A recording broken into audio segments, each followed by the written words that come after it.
Hello.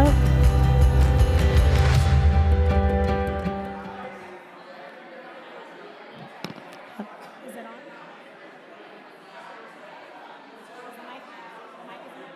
Hello? Hello? Good evening. Good evening, everyone. We are about to start our program. If you can come grab your seats, we will get started shortly. All right. Good evening. My name is Danielle Odom, and I'm the Director of Alumni Engagement at UMBC. On behalf of the Office of Institutional Advancement and UMBC, welcome San Francisco alumni and friends to the RetriEver Grateful Tour.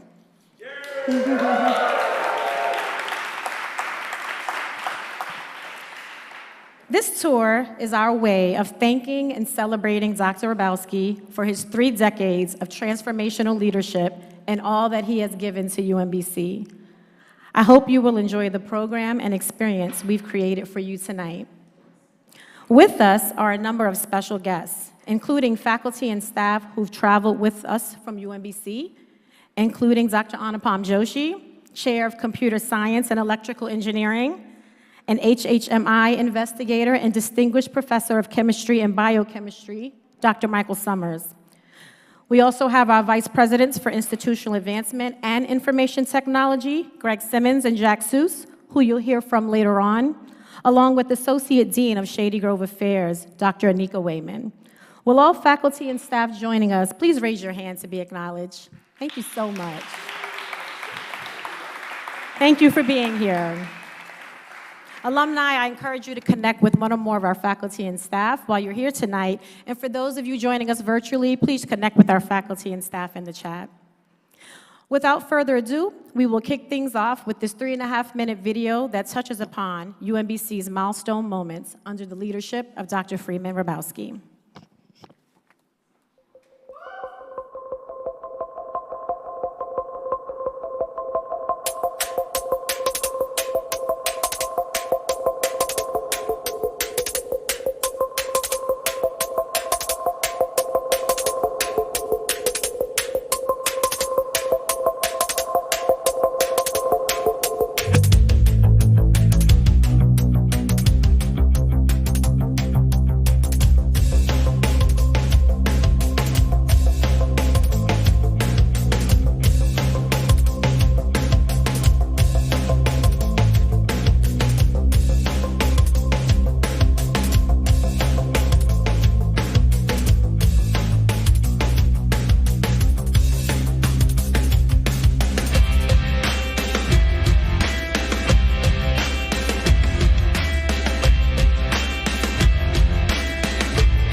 UMBC. I'm sure there were many moments in that video that you were aware of, and also many that you were not aware of. So congratulations to UMBC for its growth. And now, I would like to introduce Dr. Anika Wayman. Dr. Wayman is an alumna who graduated from UMBC in 1999 with a degree in mechanical engineering. She is also a member of the M6 cohort of Meyerhoff Scholars. Today, she will bring you greetings as Associate Dean of Shady Grove Affairs for the UMBC College of Natural and Mathematical Sciences. Join me in welcoming Dr. Wayman to the stage.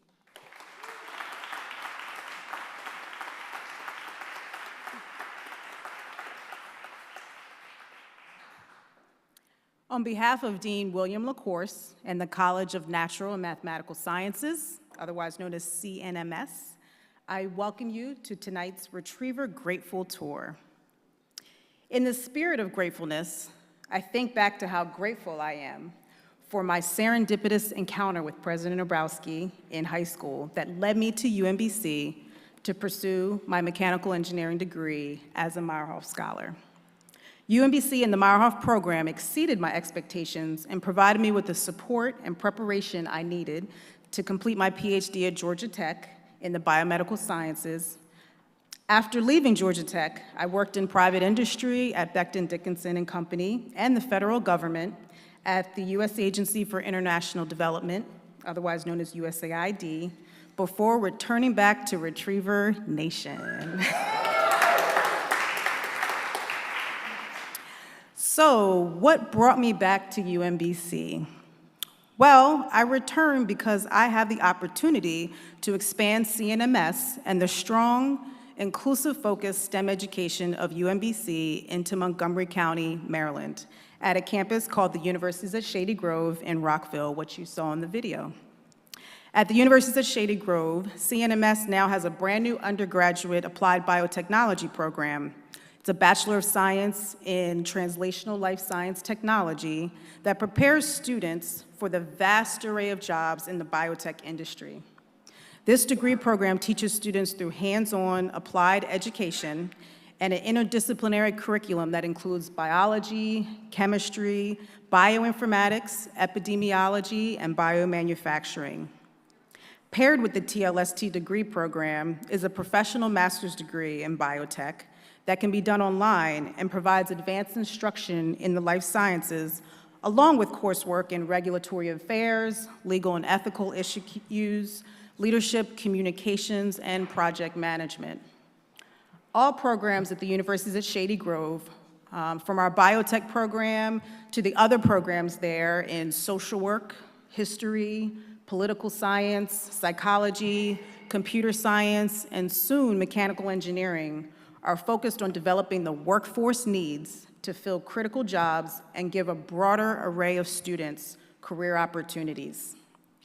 And in fact, UMBC on both campuses is linking students on all levels, bachelor's, master's, and PhD, to employment opportunities.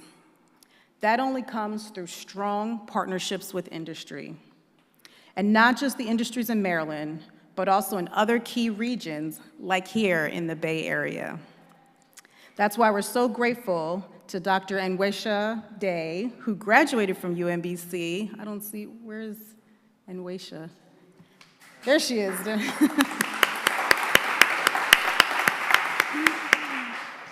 She graduated from UMBC with her PhD in biochemistry and now works at Genentech here in the Bay Area. She has been instrumental in securing Genentech funding to support graduate students that includes very exciting internships for them at Genentech. So thank you so much, Enwesha.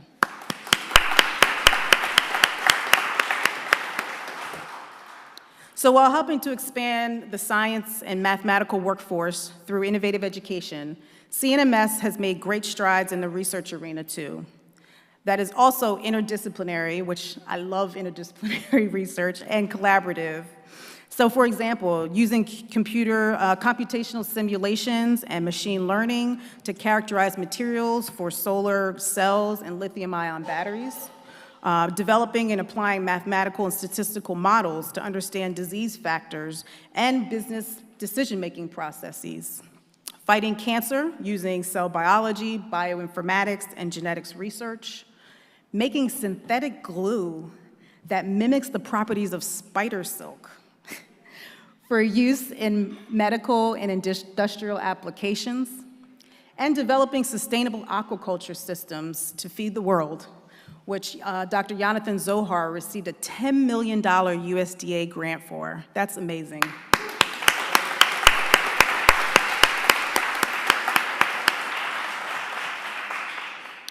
So this, along with amazing research in other colleges, such as the College of Engineering and Information Technology under Dean Keith Bowman, and the College of Arts, Humanities, and Social Sciences under the newly appointed Dean Kimberly Moffitt.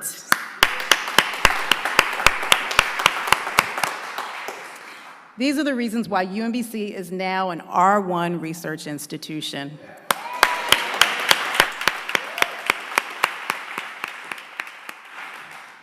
And all of this is why I'm so grateful to be an alum and now a faculty and associate dean at UMBC. So now I'm pleased to introduce fellow UMBC alum, Jean Traynor, who graduated from UMBC in 1986 with a degree in health administration, policy, and finance.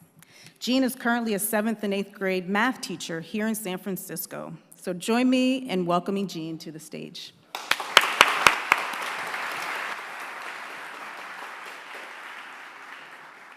Good evening, everyone. I'm thrilled to be here with all of you, and it's amazing turnout. Let's give a round of applause to all of you for an amazing turnout. I'm going to just comment on two things. One, I've helped organize a couple of events. I've lived in the Bay Area now 12 years, and this is, I don't know, a few events maybe I've helped organize with UMBC, and I've never had a turnout this big, and I'm trying not to take it personally. So I don't know who to attribute this to, but I'm going to be okay with it. Second, as I said, I've been here 12 years. I get the Silicon Valley, San Francisco dress code. I only wore this because go black and gold. Come on. Are you with me on that? Are you with me? Okay, so as mentioned, an 86 grad. Back when it was the old commuter school. I was a biology major. No, I didn't flunk out, but I did transition over to economics and health science and policy. But I was always a worried kid, and I was always, nervous about getting that first great job. So I said, I'm going to take advantage of everything I can. And I ended up with a minor in accounting and finance and managerial economics. And I don't know, I think I ended up with 150 plus credits. But I was certain I was going to land a good job. And while it might suggest to you that I'm an overachiever, I am, but that's not my point. What's more to the fact is what it shows about the breadth and depth of UMBC's curriculum and how it can really prepare people, all people, including myself.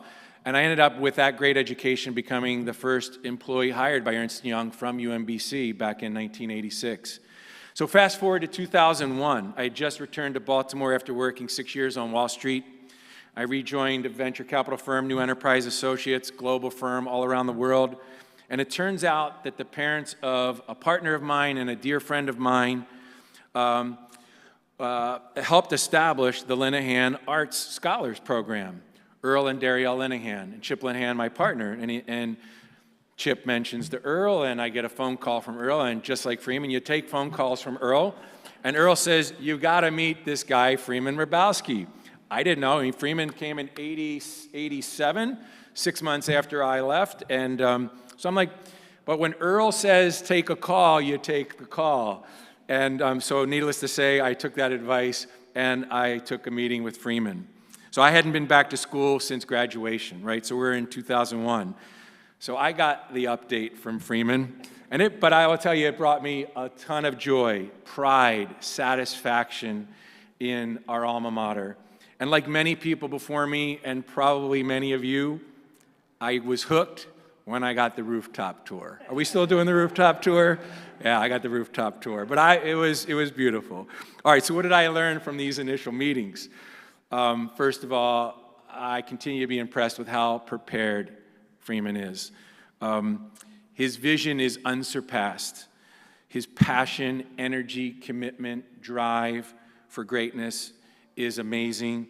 and his commitment to build something great and transformative is unsurpassed. But I'll tell you, I mean, I remember that first meeting like it was yesterday in that dining room where I just got amazing constructive feedback on how I could become the best me. And for that, I'm just appreciative. So thank you. All right, so I don't know where I am, you know, I'm like maybe now I'm in 2002 or 3, but I later agreed to chair the alumni committee of what I think might have been the first capital campaign in UMBC's history.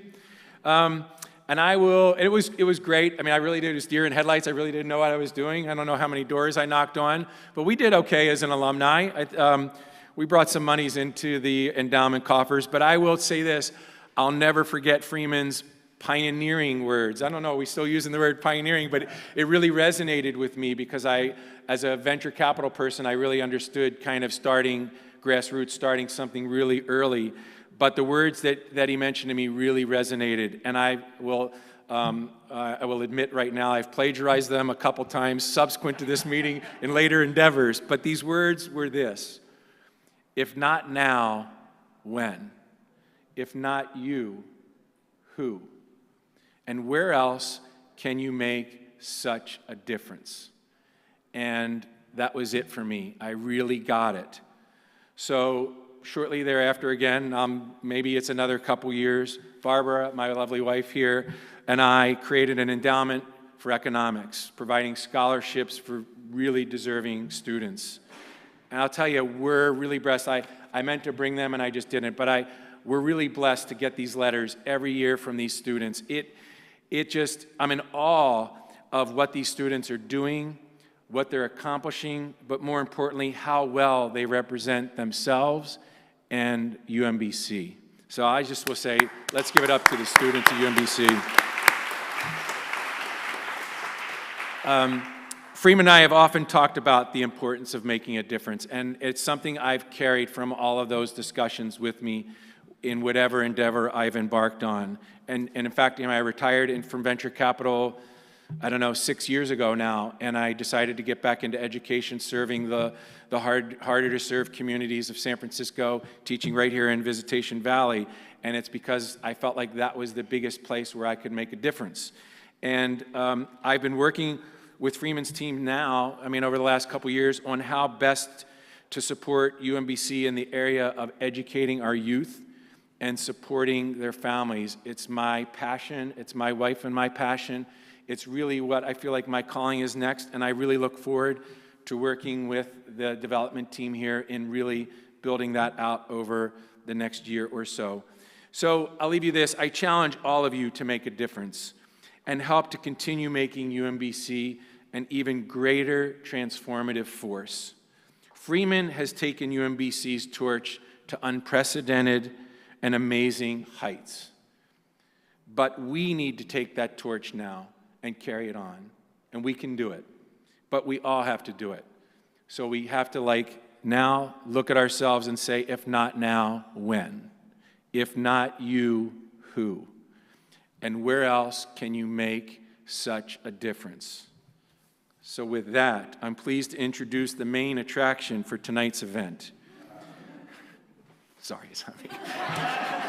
A conversation with Dr. Freeman Hrabowski. Join me in welcoming to the stage Jack Suess, UMBC's Chief Information Officer and Vice President of Information Technology, as he engages in conversation with our beloved UMBC President, Dr. Freeman Hrabowski.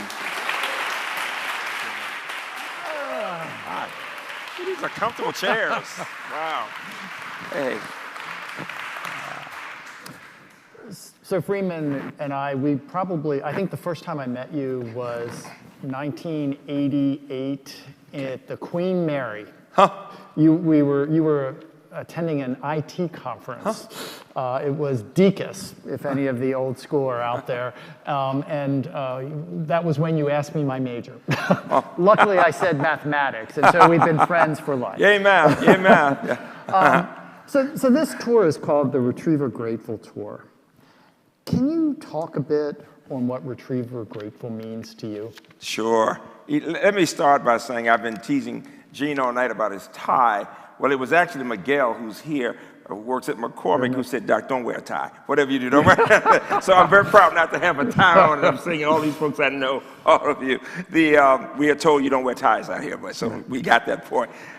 For me, RetriEver Grateful means something different from what my colleagues thought about, whether it was Greg or others, vice presidents, and we've got Mike and Anupam and Jack and others and Danielle. For me, it's about my saying thank you to all of you. That is the point to me. This has been the most amazing 35 years of my life. When I came to UMBC, the university was 20 years old. Think about that. Mike Summers and I came at the same time in 1987. And Anupam has been there almost that much. So we grew up together, and I've seen Curtis and everybody else there. And what I would say to you that you'll appreciate is that I think it's important in our lives to thank people when they've been supportive. All of you have been so supportive of me. It is my honor to have been there. And so this tour is all about our being grateful to UMBC as a community, as people, with all the beautiful new buildings and all that. UMBC is really about the people who are on the campus, but all of you. You are UMBC. Because when you walk into a place, you know, when you are an entrepreneur, Lauren is here and others, and Austin and others, when you walk in, or when you graduated from Harvard, and I've got several of you all around the room who are in that category, what comes through, or Stanford, or Berkeley, or working in a company, or starting your own company, and people hear you're from UMBC, they went, wow, look at the quality. And that is the most important thing. That's gratefulness, for sure, okay? So if I say 16 over 1, can you share what you were thinking and feeling and what that meant for UMBC? So anybody who knows me knows I'm a very nerdy person. Let's start there. It's one of the reasons I like UMBC. It's a nerdy person. And that's not just in STEM. We think of Beckett as our muse, the Irish novelist. You know, we do dark theater at UMBC. We don't do a lot of happy theater, right? We do the deep, dark stuff, and students would say, Doc, isn't that beautiful? And I said, no, it's depressing. And they said, but it's beautiful. Wait a minute. People are dying in love, and they won't know each other after. And they say, isn't that beautiful? No, it's dark. But that's UMBC, right? So, I mean, even though we're talking a lot STEM stuff, I mean, the arts and humanities and social sciences here are so powerful on the campus. I see animation students here, or graphic arts and all, graphic design. The idea that somehow we think that way. And then all of a sudden, 16 and 1, getting back to that. So I'm sitting in the audience, and Greg is telling me, Freeman, this is a big deal. This is a big deal. And I'm, you know, the day before, you should know this, the day before, I had been on a panel discussion with the presidents of several universities, sitting next to the president of UVA. And it was a meeting of presidents, hundreds of presidents. And all of a sudden, one of the presidents in the audience got up and said, Freeman, UVA is playing UMBC tomorrow. We are very proud of UMBC as a young university getting to this point. But you need to know, academically speaking, they're going to spank you. And the whole audience just fell out laughing. And I said with great bravado, I said, we will see what happens, but regardless of who wins, UVA has only 3 things on UMBC. Mr. Jefferson, aristocracy, right? Southern aristocracy, hundreds of years, and I said, and $6 billion in the endowment. and Terry, the vice woman president, wonderful person, she leans over and says, 7. I don't care. I still say, when our team leaves that court, you will know we've been there because they will give it everything they have. And that's what matters, all right? Now, I knew we were going to lose, but that's okay. I spoke with great confidence. I was proud of our team. So when we won, all I could do was just sit there with tears. It was to the world. I read about us in Paris, wherever, UMBC. You know, it was amazing. It was unbelievable. And right now, as they begin this dance, the first thing they talk about is what are the most important moments of history. And the first one on the list, first time and probably the only time in our lifetime that a number 16 team beats the #1 team. Listen, here's the point. Grit. That's who we are. Nobody expected us to become Research One this soon. And it's because of the strength, not only in science and tech, but the investment in the humanities and social sciences. So give UMBC a hand for grit and for being.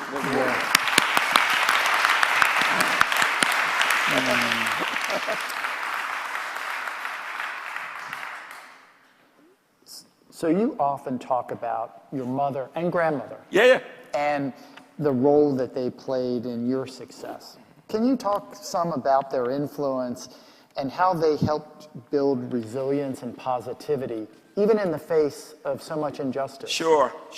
Well, the one thing they always said, and my father too, they always said, you may hate what someone does, but don't hate the person.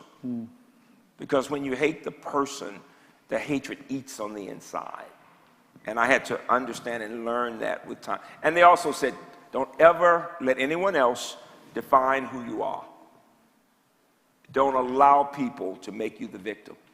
Speak truth to power, but remember who you are in any environment. And in their own way, on the one hand, they said, when you walk into a room, own it.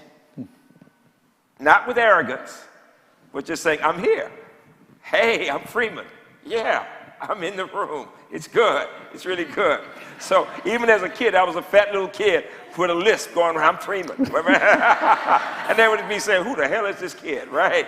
But the other one that I want to tell you, because all of you are very successful, whether you're entrepreneurs, I'm looking, there are families in here who have brothers and sisters who've gone to all the wonderful schools, from Harvard to Hopkins and everything, the Kindays and others, and the Matthews and the McCraes, and there's so many families in here, and you're all super successful.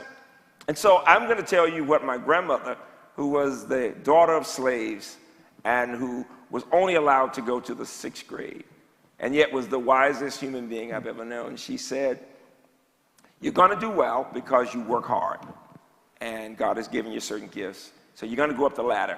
She said, but as you go out, I want you to remember to stay on your knees. And I said, yeah, Mama, Grandma, I'll pray. She says, I know you know that. Be grateful, She said, but also, as you go up, you're going to find there will be times when you get knocked down. Anybody. As you go up the ladder, you're going to get knocked down sometimes. In business, in life. She said, but if you are on your knees, you won't fall too far. It's a powerful statement. It's a powerful statement. It's like the one that says, watch how you treat people going up because you meet the same people coming down. So just keep that thought. We want to be proud. We're proud to be UMBC, the RetriEver Nation. We are competent. We know what we're doing. We will work our butts off. We have that grit. We will do well. But when we get knocked down, we will have acted all along with some humility. It's the humility that makes the person. That's what I believe. Okay. I know that you were close friends with Dr. Hooker. Yes. Your predecessor. Yes. And that he was a bit of a mentor to Yes. you. Can you sort of give some examples of how he helped you? Sure. But also some advice that you would give anyone else who Yes. is mentoring or being mentored? Yeah, Michael was an amazing man who died young, in his 50s, had been the president of UMBC, recruited me to UMBC, went on to be the head of the UMass system, and then was the chancellor of Chapel Hill. Had been on the faculty at Harvard, grew up in rural North Carolina, but was a scholar in the French Enlightenment, philosophers, so brilliant.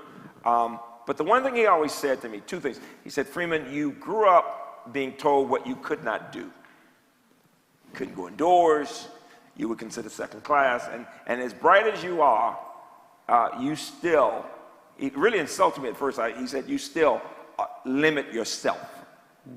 And I had to think about that. He said, because he had told me one day you'll be president of UMBC. And I said, no, that's not possible. And I didn't think it was possible. I was there as vice president. I didn't think it was possible. And he said, stop limiting yourself.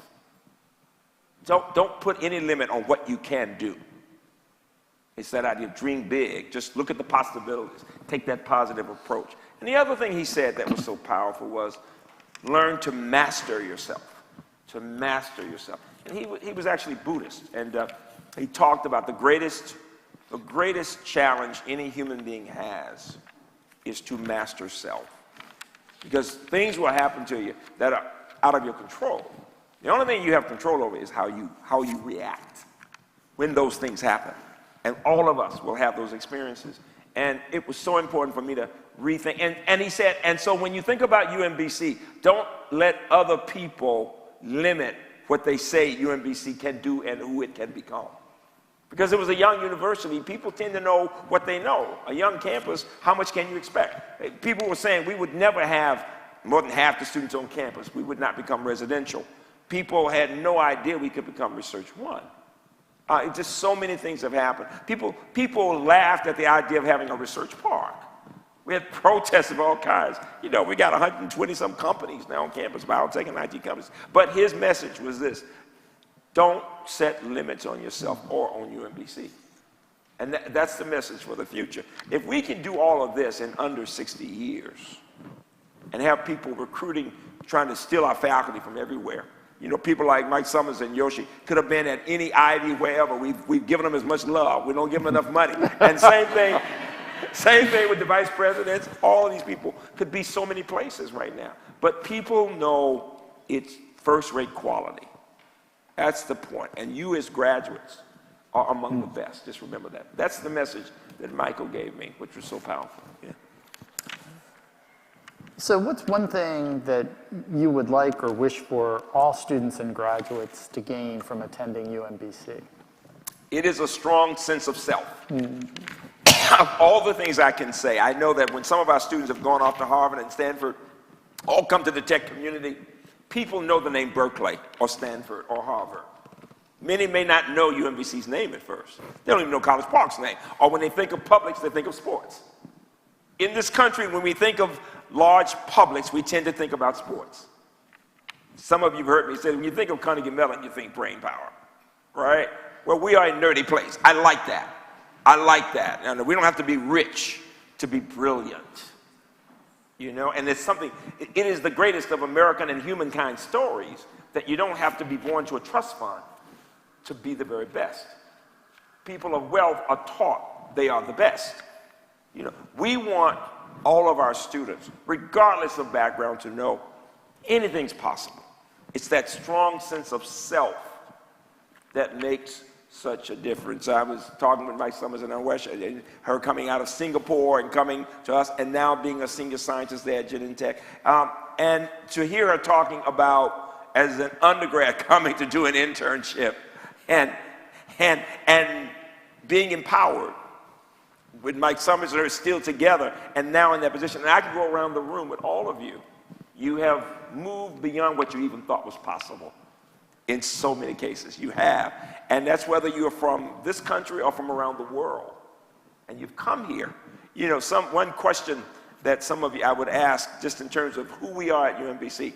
So, if you've not heard my speech, if you've heard the speech, don't give the answer. For people who've not asked, I ask this question. What % of students, of undergrads at UMBC, have at least one parent from another country? Of undergrad. We know in the science and tech area, large percentages come from other countries. We know that, 60–70%. And that's wonderful. It means we are a magnet for brain power from around the world. But at the undergrad level, people think of us as being Maryland. What % of students, undergraduates at UMBC, have at least one parent from another country? Somebody, I heard 35. Somebody else. What'd you say? 40? It is 60%. 60%. So when you walk on the UMBC campus, before COVID and now after COVID, now we're back there. You know, everything's been kind of empty. But it feels like the Plaza of Nations at the UN. And what we like saying is we have both international diversity and domestic diversity. It's a place where you will see people from all over the world, but you will see Latinos and blacks and some Native Americans from this country too. And what you know about those people, and first-generation college, we're very proud to be about 30-some% first-generation college. I love that. I love that's the American way. What we can say is in all those groups, performance is superb. So give UMBC a hand for that idea. Hey guys. Wow, we have not even standing room. Hey, folks on the outside, hi there. I believe in you all too. Go right ahead. So building on that comment of, achieving what isn't necessarily thought to be possible. Yeah. I remember and getting a chance to see him here when Lauren got the Marshall Award, and just what a big deal that was. And subsequently, we've had Naomi and Sam achieve the Rhodes. Can you talk about why it's so important for UMBC to have people achieving these distinctive awards? These prestigious scholarships, Rhodes, Marshall, Gates, Cambridge, usually go to the richest universities. Let me give you an example of how New England is the force when it comes to these things. Believe it or not, Harvard has twice as many Rhodes Scholars as Stanford. As good as Stanford is. You get my point. There is a kind of emphasis on New England, the oldest and the richest. It's wonderful. I have the privilege of doing some things at Harvard, and it's $50 billion. Well, money, and they're very good. Don't miss my point. Some of you are graduates of Harvard, too. So I'm not taking away from the quality at all. I want your money, too. So keep that thought. But so for example, I can tell you at this point, we're very proud to have those two Rhodes Scholars, Lauren, who went on to England and is back here now and does things at Berkeley and has his own company, all the way to the one who is getting ready to go over now to, I believe, to one of the institutions in England. I've forgotten which one right now, but in computing. But here's the point. We have produced half of the Rhodes Scholars for publics in the state of Maryland. Now, give us a round of applause for that. So my math majors in the room will appreciate this, though. When anytime somebody gives you the percent or the fraction, there's an ineluctible question one must ask. What is the base? All right. So there have only been two public universities in the state of Maryland that have Rhodes Scholars, College Park and UMBC. And they had their two in their first 100 years, and we've had two in the last 3 years. And the total for the whole state for publics is 4. All right? So it sounds like such a large number. Half of them, right? It's 2 for us and 2 for them right now. But places like Penn State have 2. Purdue, 2. You get what I'm saying? Harvard, hundreds and hundreds. But when you get one Rhodes, one Marshall, whatever, it says, wow, it must be some kind of campus to produce those. And it just gives you a chance to be talked about in other circles. So when people want to go to grad school, people say, wow, this is a place that produces these kinds of people. 40% of our students go to grad school, 40%. It makes us much more like a private than a public in that sense. So speaking of that, I remember last spring watching online the mock trial. Can you talk about the mock trial team and that event? The 2 times I probably have cried so openly would be, one would be UVA, and the other one, Jackie said, here he goes again, tears flowing down my face. Old men cry, don't worry about it, it happens. Right? But the powerhouse in mock trial, this is what all the future great lawyers have been a part of. The powerhouse, everybody knows, in the country is Yale. They have won more than, and they are the powerhouse, all right? When we tied with them in this competition, and they had to go overtime, and we won, oh my God, it was all of New England.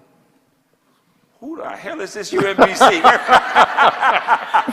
And we had, it was amazing. We had one young woman who was moved here when she was younger from Russia. The captain of the team was an African-American woman. We had a Latino. We had all these people from working class and middle class families. Brain power. We are the national champions in mock trial. And we beat that wonderful school, Yale. Give us a big round of applause.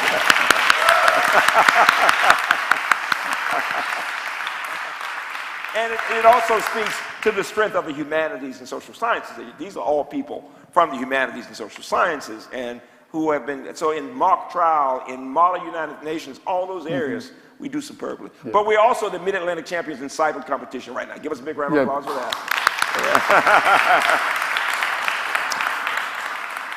So you've experienced a lot of UMBC in the last 35 years. Yes. What are 2 or 3 things that you're most proud of that you'd like to talk about? The first would always be our products. I've told some of you, and I'll say it to the rest of you. If you get a chance, send me a couple of paragraphs. Tell me your journey. Whether you came from India here to grad school and now work out here, or you're from somewhere in Maryland and now working out here, or you came from California. The Kennedy brothers' dad heard me speak years ago in San Francisco. And they both came, and one goes to Harvard and one goes to Hopkins, and now back out here. So many stories from so many of you. And what I would say is this. Tell me a couple of paragraphs about your journey, Caitlin. We were talking about Harvard again, right? And coming out of Frederick, Maryland, all right? Who goes from Frederick to Harvard? It's great. And yet they're more than we know. You know, it's wonderful. People make assumptions when you're from a small town or whatever, but you all show what is possible. Send me a couple of paragraphs on what you've done. It's very important. I would say, so the idea that our graduates do so well, whether they go to grad school or not, they do really well. Number 2, that we are serving our country. We are the lead producer of talent for the National Security Agency. So every year, General Nakasone, the head, has me come and speak to his top 200 leaders from around the world about these issues of representing the entire country and humankind, and how we need thinkers from every background, women, men, people from different racial and ethnic groups, people from different income levels, because it builds the richness of problem-solving capability. I'll be taking with me a young man who got his PhD from Berkeley and has his own company now, who's become very important in our country. Austin, stand up, let him see. I'm very proud of Austin Murdoch. He's in the back room over there. Very proud of him. Very proud of him. Lives out here, but he's in DC a lot, doing stuff he can't talk about. But I'm taking him to NSA because NSA is supportive of what he has done since he was much younger, as is the case with Lauren and some others in this room. And it's, how many of you have been connected to NSA? Let me see your hands. Who's in this room been connected? It's always, you see, in the morning you think there's spies all around you, whether you know it or not. Right? Be careful what you say when you're around UMBC. but kidding, but no. But it's good for them to see the products of that. You get my point? That's it, yeah. And the other one I would mention as a source of pride would be 9/11 and our reaction to it. We had people from all over the world on our campus, and the larger community was being very cruel to people from some parts of the world, the Middle East, the Muslim population, and my students of all races, Jewish, Christian, every religion, said we need to have a vigil, a candlelight vigil, to let our students know, a lot of undergrads, a lot of grad students especially, from the Middle East and other parts of the world, when people in our country can be somewhat ignorant, when they would see people who are different, and then start trusting or start thinking they're our enemy. No, when they're here studying and learning what we do and giving us a chance to learn what they do. But we had an amazing vigil right after 9/11, and wasn't a dry in the place, and we talked about the human spirit, the commonality of us as humans from wherever you come from. And what I love about UMBC is whether somebody's from New Jersey or from New York or from Frederick, Maryland, or from India or Russia or Bolivia or whatever country it is, right? That we are in this together as UMBC, and we are a great example. We are a great example. I met a wonderful graduate who's in interdisciplinary studies, who's from somewhere, who speaks French with me. I love it. Qui parle français avec moi. And talked about spending years in France and what that did for her. It's that being of the world that people don't know about UMBC. That in so many ways we are of the world. And that gives me great pride. That people know we're a place where people can come from anywhere in the world and feel that they're welcome. That's whether it's a kid out of Baltimore City or somebody who comes from Mumbai. That is an unusual. If you look at the UMBC orchestra, you will not find a more richly diverse group of students of every race, every ethnicity, men and women, every religion, playing instruments. Because most orchestras are extraordinarily lacking in diversity. But if you get a chance to go online and just look at the orchestra, and it shows you the best of UMBC. So, what will you do now that you're retiring? Right. I will always, everybody says, what you gonna do? What you gonna do, right? I've already failed retirement is what I'm telling people. Yeah. You know, I made the mistake of saying I was retiring. I meant I was retiring from UMBC. No, I'm loving working with others. I work with new presidents and provosts. Greg and I teach at Harvard and have been doing it for 20 years. And they've done 2 case studies on UMBC. One of the reasons we get such high rankings in U.S. News in innovation and the quality of teaching is that we work with hundreds of universities who study what we have done. And then I end up becoming a consultant and coaching new presidents and leaders and boards around the country, from Wellesley to Spelman to Penn State. So, and I'll be doing much more of that. I'm also working with Howard Hughes. I'll be doing work with the American Council on Education with Aspen. And I'm in the middle of an election right now. It's so funny that people ask me to put my name, let them put my name up to become the next president of the American Association for the Advancement of Science, which is the largest scientific organization in the world, 175,000 people. It is like being chairman of the board. 1 year, it meetings, but it's not full time. I don't have to be there every day, you know. But it would give me a chance to move the needle on the topics that we have said are so important at UMBC with a lot of people. So we'll see what happens. If it's meant to be, it will. So life will be very full, very full. And I'll keep telling the story around the world of that magical community known as UMBC. Of all the things I can say, it is a magical place in so many ways. It transforms lives. That gives me goosebumps.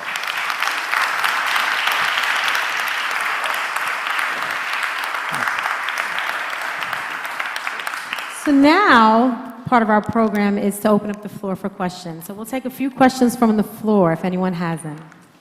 Yes, if you would like to introduce yourself.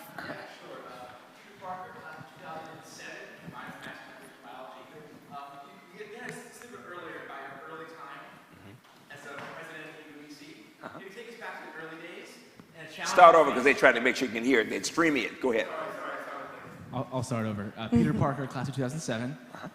Take us back to the early time as you as a president at UMBC, a challenge you faced. Yes. How you overcame that challenge. I love it, Peter. You've always been a good thinker. Yeah, it's a great question. You may not know this, but in the early years, the majority of students who entered UMBC did not graduate. That's in the 60s, the 70s, the 80s, and even the first part of the 90s. Mm-hmm.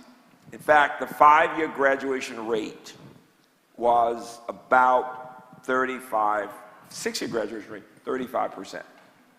Now, you may not know this, but 40-some% of all universities still have a graduation rate below 40%. All right, and we are now at 70+%. But the other 20% did not flunk out, 20%. The 10% who didn't do well, but 20% change universities often because of another major we don't have. People love business. You know, they don't realize economics is even more rigorous than the business. But so a lot of people leave for that reason or whatever. But so in those early years, so many people were coming wanting to be doctors. And unfortunately, it wasn't working out. And they kept trying, and then they would just flunk out, okay? So for black students, it was really bad, but people didn't know for white students it was too. Mm-hmm. Yeah, so white kids called us cold and black kids called us racist, you know. And it was the same thing. We were not doing what we needed to do. A lot of good teachers, but there were challenges.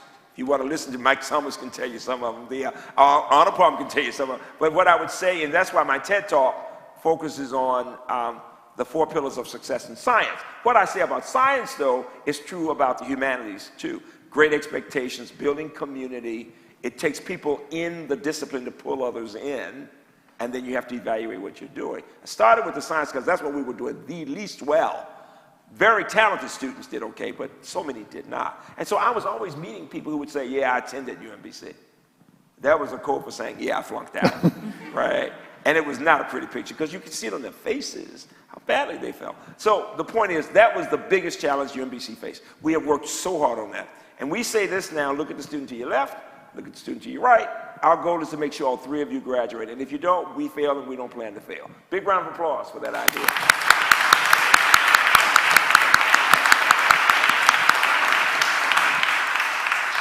Any other questions? Come on now, you gotta ask me some questions. Anything. Over here. Hi, my name's Gabriela Canales, class of 2017, I think, M25. Yeah. Yeah, I'm curious what your vision is for AAAS. I'm sorry, I didn't hear the question. What'd you say? What's your vision for Oh, what would AAAS? be the vision? It would be to move the needle. We still have so few people of color and so few women in certain disciplines, in the computing areas, for example. Only 20% of computer science majors are women at this point. Other countries do much better than we do. We are, in the national infrastructure, under 2% of the scientists are black, and only a slightly larger percentage are Hispanic. Now, what we saw with COVID is that the country does not trust, so many people in the country don't trust science and medicine. And one of the reasons is they don't see people looking like themselves, you see. And that's huge for certain populations. It's also the case that people who are without a college degree don't trust medicine or science. We still are talking about a third to 40% of people not getting the vaccination of all races, right? And that has everything to do with the fact that we've got to do a much better job of connecting medicine and science to real life. So letting children know they could do this if they wanted to showing that we shouldn't have this major split between humanities and science, that we need more connecting of those disciplines. Our graduate, Kismikia, is a great example who majored in both biology and the social sciences. And she says that her training in the social sciences, that education, taught her that she had to insist that people from all groups were represented in the samples, in the piloting. That if they were not a part of the initial study, they certainly wouldn't trust what was going on. And this is why Jackie and I decided to be a part of the study, to make the point that, yeah, we believe in medicine and science, you know. So, I mean, and we've said that's important, but we still haven't taught scientists systemically to talk about science to people. The first thing somebody will say is, well, I can't explain it. You wouldn't understand it, right? If you can't explain it to a child, I would argue you don't really know it, that you've got to be able to break it down at a level that at least the significance of it can be explained. We don't teach that in grad school right now. So that's the idea of connecting science to the public and what I call moving the needle, especially when we see the public health challenges we face, when we see the climate change issues that people don't believe in, when we see the questions about democracy and evidence. How many people don't believe that there's a such thing as an expert? That when people are experts, and I'm looking at the social sciences, that they really do know what they're talking about. That my opinion may not be as important as somebody else's who has the data somehow. So it's those kinds of things I think we've got to double down on. And in a way that's not condescending. We are much too condescending as educated people, as scientists, and people on the coast, on both coasts. We're better educated, and we have a way of being condescending towards the Midwest. We do that all the time, you know. So it's those kinds of things that I would want to talk about. And I want every child to love math, you know that. I just really do. Regardless, I want my English majors to love math. Thank you, though. Great question. One more. I'm one of those few beneficiaries who got mentored by Dr. Hrabowski, got Freemanized. Yes. I call it Freemanized. Couple of questions. If somebody is trying to get into the academic administration, Yes. what is that one thing they got to keep in mind? Number I'm two, sorry, the acoustics. Say it to me again. if somebody is trying to become the president of the UMBC, president. Yes, president or administration, Yes. the deans, Yes. what is one thing you learned in the past 30, 40 years? Oh, good. Number two, Good.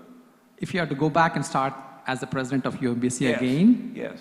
what would you do differently? Oh, great. I love it. Let me start with the second question. What would I, because that's the question people always say, did you make mistakes? Oh, yeah. Oh, hell yeah. I made so many mistakes. And people always ask me that, what would you change in your life? I wouldn't change a thing. Our mistakes, our failures make us who we are. You have to, I mean, somebody's really boring if they've never failed. Think about it. It's true. It's true. You know, we are better. We're better as human beings when we get knocked down and have that humility and think, let me think about how I'm treating people, right? I mean, so all of that has made, because I was really, as a young dean, even before I came here, I always moved early through school, was always the youngest in the room, and I always wanted to speak before anybody else, and I talked too fast, still do, but I had so much to learn about humility. That lesson from my grandmother, right? So let's start there. But the other part, to be a leader, whether in a university or in a company, and I work with a number of leadership groups from intelligence to corporate America, one first has to have that self-awareness. You know, we often don't think about how others see us. You have to have that self-awareness and to develop that emotional intelligence. That's in all of your jobs. You know that's true, right? And the other part is, I mean, beyond good thinking, it is learning how to play well in the sandbox. One of the challenges of brilliant people is that sometimes they don't know how to connect with others effectively.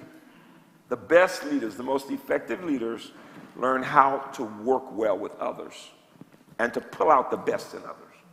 That's what we've looked for at UMBC. And my colleagues who are here are people who would say that the same thing that I say in the latest book we wrote, The Empowered University. The first sentence is, it's not about me, it's about us. It's about us. Any transformation has been about a lot of people giving their lives, their careers, and that we want people who are not simply about self, but more about others. That's the idea. Thank you.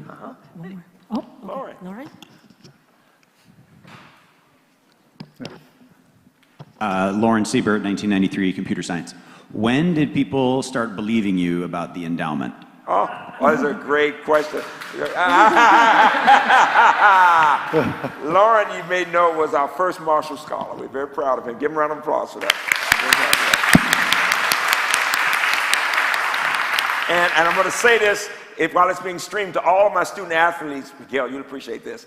So many athletes keep eating after they leave, but they don't stop. They stop exercising. Well, Lauren is one of the fit ones, and so is Miguel. So give him a round of applause for fitness for all of us. Fitness.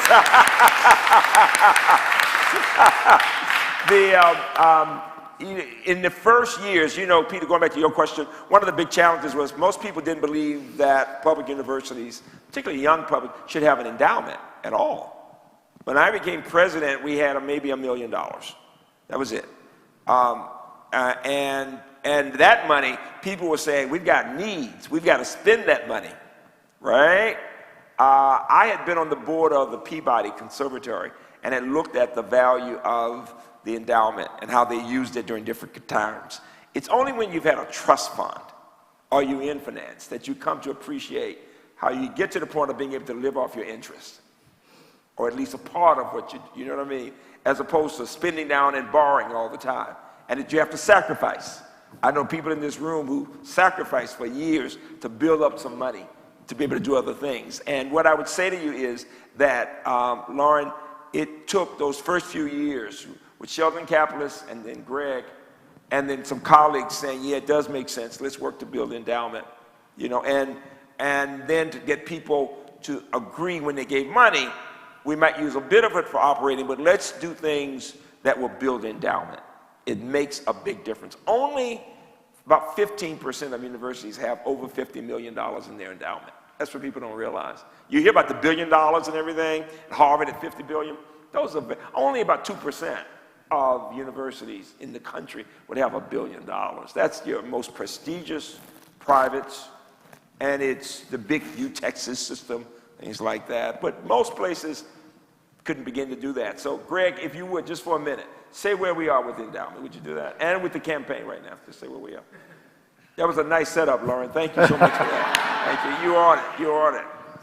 So today, we're at $136 million. Give us a round of applause.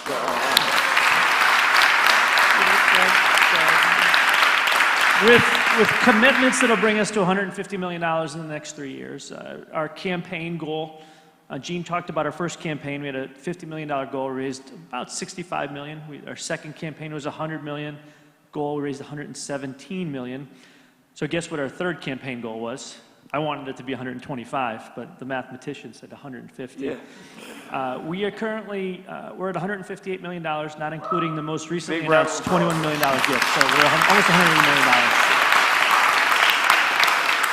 So I'm pushing him and everybody else saying, I want to get to as close to 200 as we can before I go. Over there, right there, one more way. Go ahead, I see somebody.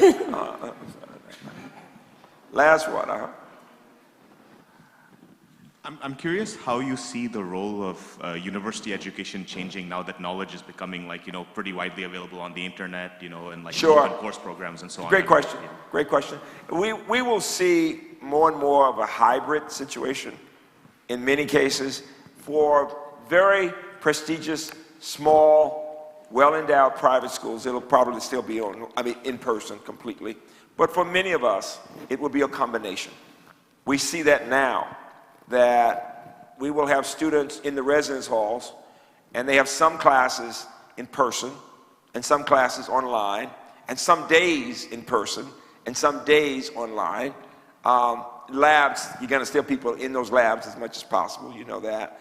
But there's certain kinds of work that we can do where some can be done online. I think we're learning from this past 2 years how to more effectively use technology. The pivot program that we have for professional development for faculty, that Jack's unit with professional development that they run, has changed attitudes of people. There are some things that can be effectively transmitted through technology.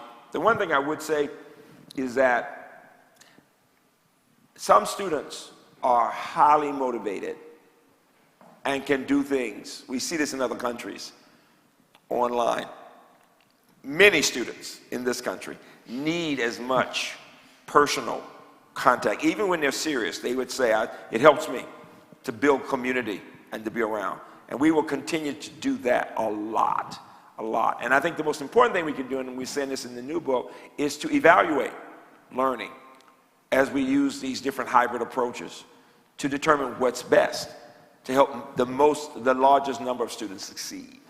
That will be the most important part. Okay? All right. All right. Thank you so much. Thank Can we you give a all. round of applause?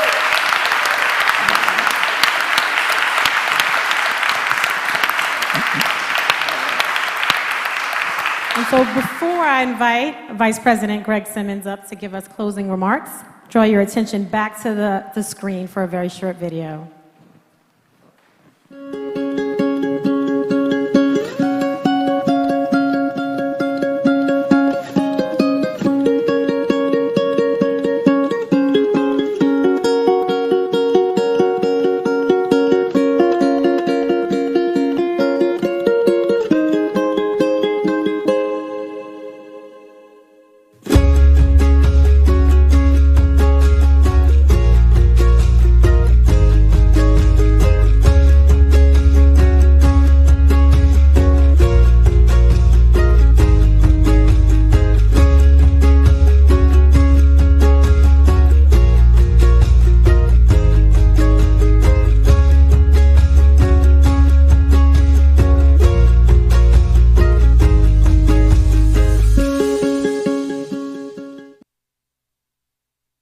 Round of applause.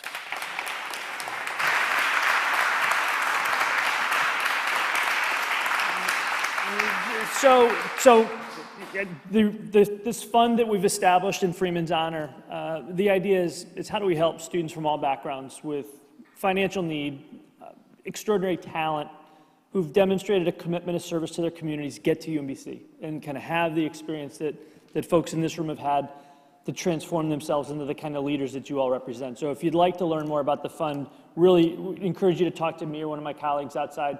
It's a real soft ask for a really, really important mission. We've raised almost $6 million so far. I'd like to get us to $10 million to honor an extraordinary legacy that Freeman's helped create at UMBC. Give him one more round of applause.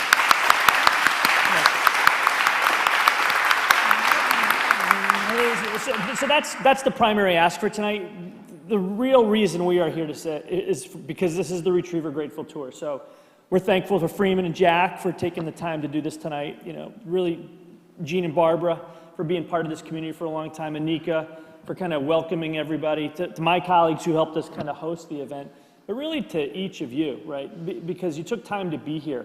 I remember when I first took this job, Lauren was one of the first people I met with out here over 13 years ago, and he says, you guys got to be here.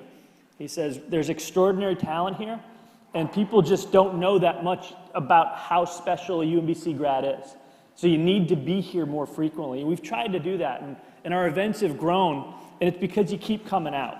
And it's because when we call and say, hey, we've got a young person who's trying to figure out their way, would you take a few minutes to talk to them? And you do. Or when you call and say, we're trying to help build our business, or we're trying to hire some really special students, you call us and we try and connect you and make sure that you have access to that kind of talent. We want to know where you are, we want to know how you're doing, and we want to know what you need. And Freeman has taught us really the power of stories for so many years, right? And so we want to hear your stories. And sometimes, you know, our stories go in a lot of different directions, and sometimes we don't even know that you've moved from one place to the other. So please, please, please let us know, because we want to be able to tell you the stories, like Anwesha coming over and saying, you know, Genentech is trying to do some things. We want to make sure that they know the UMBC story. We want to make sure that we're telling people that our graduates can go from extraordinary careers in the venture community to now trying to elevate kids that just don't quite have everything that they need to be successful, and inspire us that way. Or people who are graduate student leaders when they were at UMBC who figured out how to get 2 questions in, right? That's a perfect GSA move right there, right? And are now thinking about how they help connect entrepreneurs and help elevate their work, or just, you know, thinking about how they're bringing their science to save lives in the communities today. It's a fantastic story. So what we're asking is, we want you to come out, have some food and drink with us, take selfies with Freeman, and tell us your Freeman stories, right? And that's kind of how I'm going to end. I'm going to end with my Freeman stories. And I've been with Freeman. Let me do one thing before you do. Yeah. One thing. So I want you to raise your hand if you graduated from UMBC before 1980. Before 1980. I'm just trying to get a feel. All right. And those who graduated before 1990. Yeah. And those who graduated between 1990 and 2000. And those between 2000 and 2010. Wow. And then between 2010, but after that, to 2021. Yeah. Oh, wow. Gives us a sense. My message is, you're all getting older. That's all. Says the old guy, right? Says the old guy. Just kidding, but that's good. Go ahead. The number that charts, that's like the growth of UMBC, right? Yeah. That's the numbers map, right? Yeah. And so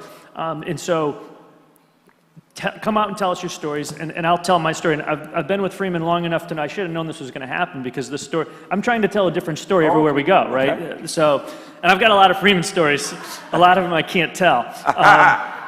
But he would have to talk about 9/11, because that's my story tonight, right? And Freeman talked about the vigil that we had the day after the 9/11 experience. But I was just starting to be around Freeman a lot more at that time. And we were doing some work, and like everybody who kind of remember where they were in that moment and on that day, and what they were experiencing, what they were feeling.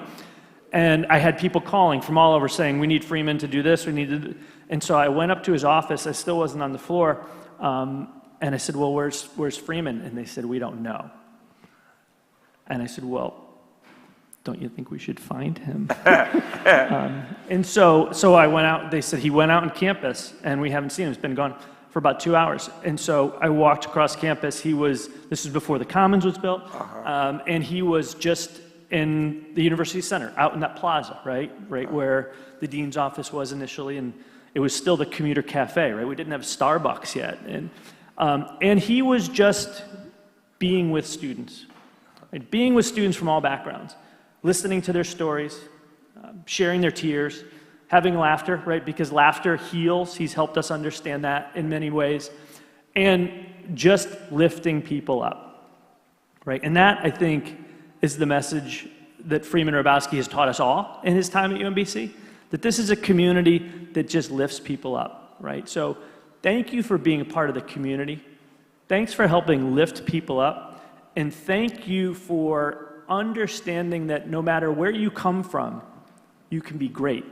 If you work together, if you share your stories, if you're honest with what you need, and if you believe that together we're so much stronger than we could be individually. Thank you for being part of the UMBC community. Thanks for being here tonight. That's great. That's great. Thank you all very much. Thank you. This is great. This is great.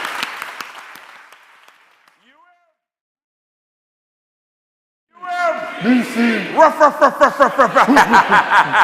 Come on out. Listen, I was cooking all night, folks.